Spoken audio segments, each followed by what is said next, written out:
హిందువుల్లో యూనిటీ లేదని అయితే మీరు యాక్సెప్ట్ చేస్తారా? ఆ మాటకు వర్త్ అంటారా? లేదండి. హిందువుల్ని విడదీయాలి అంటే 3 పాయింట్స్ లో విడదీయచ్చు. ఒకటి కులం. ఎట్లా విడదీయాలని కూడా మీరే చెప్తారు. వాళ్ళ నేరేటివ్ ని తెలుసుకున్నా కదా, నీకు శత్రువు ఎవరో తెలవడం కాదు, శత్రువు ఎజెండా కూడా తెలిసి ఉండాలి. అప్పుడే ఇంటలెక్చువల్ అవుతాం మనం. శత్రువు హిందువుని ఎట్లా విడదీస్తారు? 3 పాయింట్లలో విడదీస్తాడు.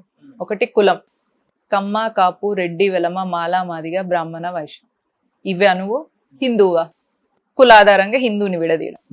ప్రాంత ఆధారంగా హిందువుని విడదీయడం. తెలంగాణ, గుజరాతీ. ఇప్పుడు చూడండి, మోదీ, అమిత్ షా అనగానే గుజరాత్ వాళ్ళు. కేసీఆర్ తెలంగాణ.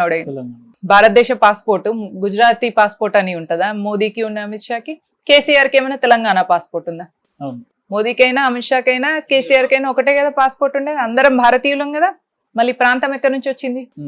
ఇది ఒక సౌత్ ఇండియా, వెస్ట్ ఇండియా, అది టోటలీ నార్త్. అది totally wrong word. I'm in Indian from north. South west. I'm an Indian from southern part of India.